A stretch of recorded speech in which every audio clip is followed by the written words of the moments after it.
Popping a twist on an existing game or puzzle theme is really good for me, and that £2 minimalistic Zen Steam puzzle subgenre that I love so much. And today's game review, Mazaica, does this exceptionally well. It's a take on the mobile game Lines, but it does it in a very unique and interesting way that means that all of the levels have a mixture of either standard blocks that you're moving between, or it might be mosaics or crazy paving or weird and wonderful designs that you're trying to colour in. But each of the ways how you colour in via the lines is because each block that you're colouring from has a number inside, and that's how long the line needs to be. So if it's red and it's got 1 inside, you just need to fill in 1 square, but some of it might be a giant green one that goes on for 25 blocks, and then you've got to work out how to get round and colour everything in. Some of that's that kind of how can I make the line the longest route around and double back on myself. But as the game progresses, it starts to add more and more things into the mix that you need to consider. Sometimes there has to be a specific start or end point, for example. Other times it might be that the line needs to reach a certain length before it can cross through a portal and continue onwards. And so it starts to dictate where and whence you need to go in order to make sure that each level is complete. It does offer you some clues, and some of that is around the colouring that's around the edge of some of the places that you're trying to draw your line through, and that can be incredibly helpful because it kind of gives you a steer on, okay, that colour goes here and that colour goes there. And sometimes you're walled in so that you can only follow certain routes around. So it's one of those games where you pick off the things that you definitely know can't be wrong and then work with what's left. If you are still struggling though, because you earn coins and money through completing levels over time, you can then buy clues, and some of those will be solving a line for them all by itself, or it can be if you're a bit like, what's this specific square or block colour and what does it need to be? You can place down a little marker and it will turn the colour of what it should be, essentially. And you can also click on a hint that tells you what's the direction of where this line is going to go next.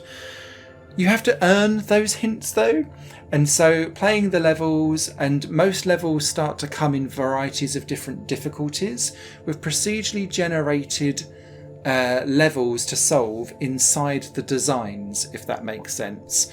And as you go up the difficulties, the lack of help starts to be pulled away from you, so that you have to think about these things much more on your own, and that is a nice way to extend the life and longevity of Mazaica, because whilst there are well over 100 puzzles in here, there's then like 3 or 4 variants of a lot of these puzzles as they go up through the difficulty curve with the star rating as it goes.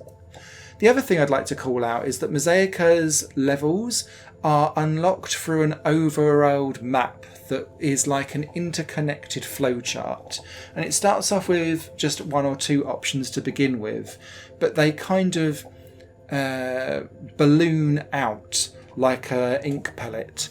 So as you unlock several more, it gives you even more and more options for you to play.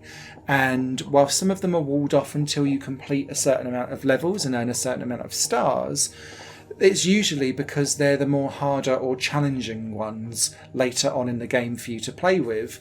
And so you can take different routes. They largely do funnel back in again when it's time to introduce new mechanics, and they funnel back out. So if you get stuck on certain levels and run out of hints, you can go and try other levels and then get enough coins on to buy some hints to help you out later on. But I have to say, I didn't really run into too many difficulty issues with Mazaica. It's pitched at that perfect level of being engaging and challenging and a little bit of a head scratcher, but you're never too far away from trying something and getting feedback that you've done something wrong. Things start to flash red when you've knowingly done something that's silly. And If you start to get to the end of a puzzle and things don't line up nicely, it's normally only a couple of things you need to change to fix it to get the right answer. So I was blasting my way through levels, having great fun and feeling very, very brainy as a result. So what's not to love? Mazaica is out now on Steam, and it's a definite thumbs up for anyone that enjoys a casual puzzle doing something slightly new with a familiar format. Higher Plane Games is part of the Higher Plane Network, a completely independent media outlet supported by people like you. The goal is to create the best possible content that cultivates a richer indie scene for games as well as music and entertainment. To find out more and to get involved, visit patreon.com/Higher Network. Your support makes all the difference, and in return you'll gain access to bonus content and downloads. Thank you for watching.